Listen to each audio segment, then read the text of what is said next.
shut the fuck up. You don't even know anything about my story. You have no idea who the fuck I am. I didn't even know how to bathe for myself till I was about 8. That was me making my dream come true. Sunday, I'm gonna fucking kill your dreams, bitch. Israel Adesanya just made a huge mistake and got exposed, and I gotta say, I don't really feel bad for him because he brought this on himself. But this weekend is Israel Adesanya's last chance for redemption, right? The fans have pretty much turned their backs on him. I mean, if you look at his replies, his Twitter, I mean, Sean Strickland really did damage on this guy, right? Whether it be people criticizing his quote-unquote cringe personality or his boring fighting style, yeah, the guy has just always managed to get hate ever since he became a champion, really. It just seems to be one incident after another, and I think there's only one thing Izzy can do to actually save his reputation. I'm gonna get into that at the end of the video, but I want to get into the drama with Israel Adesanya because it's been a rather eventful fight week. As we know, whenever Israel Adesanya fights in Australia, he usually does those like welcome ceremonies. I'm not exactly sure like what those are about, but I'm sure someone could educate me in the comments, right? But he does this thing where, you know, it's like a celebration, I guess, of him being there, respecting the land. And like I said, Israel Adesanya does this every time. He did it in the Sean Strickland fight, he did it this time. However, this time he had a visitor. Dricus du Plessis showed up in this ceremony and was just staring down Israel Adesanya. Now, Israel Adesanya did say that he thought this was, you know, disrespectful, distasteful, that this wasn't the right time or place. And I gotta say, I mean, I don't really know much about the ceremony, so I can't really judge, but if it truly is something that is like super sacred to like a lot of people, then probably wasn't the right time or place. But you know, whatever, it's the fight game, who really cares? But then Israel Adesanya goes harder with the disses, and that's with no pun intended, because as we know, he posted on Twitter this picture comparing his dick size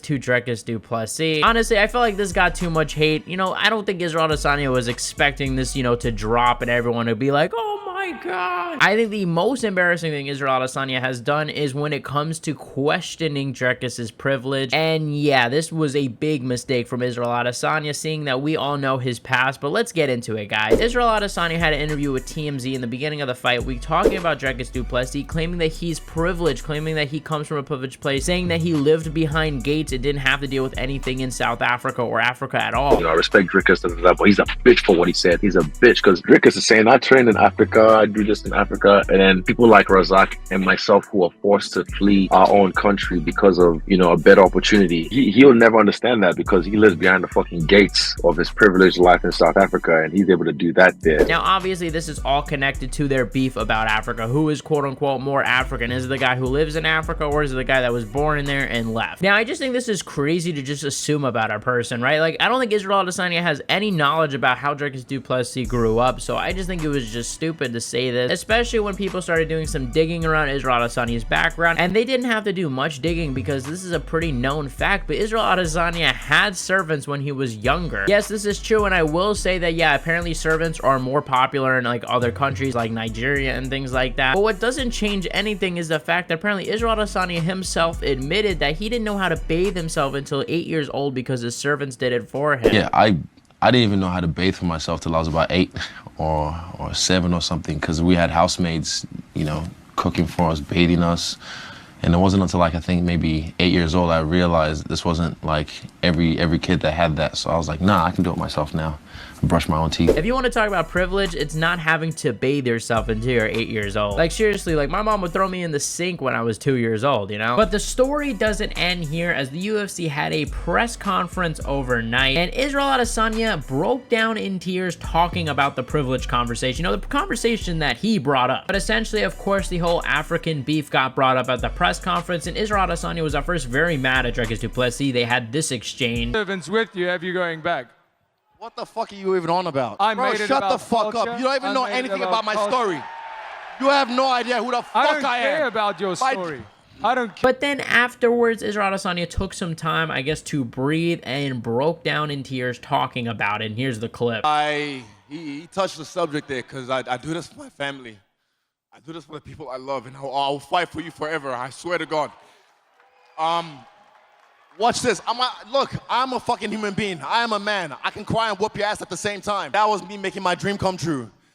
Sunday, I'm gonna fucking kill your dreams, bitch.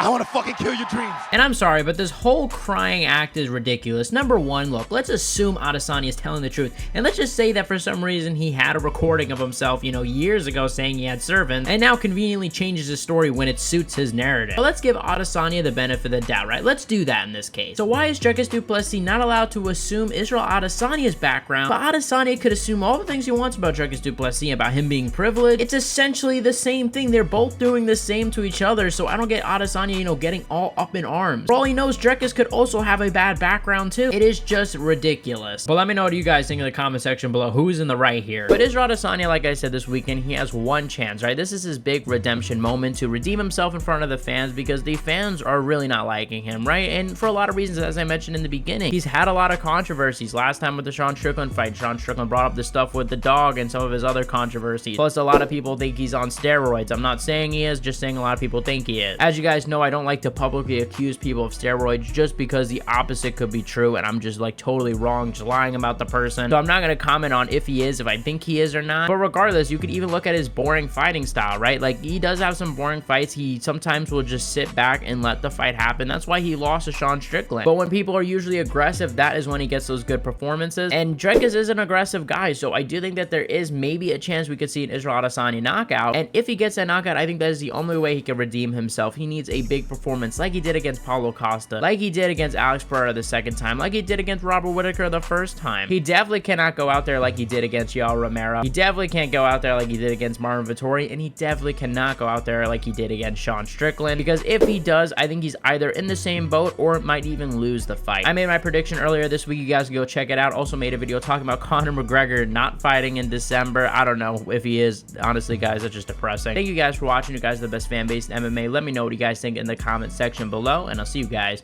in the next one.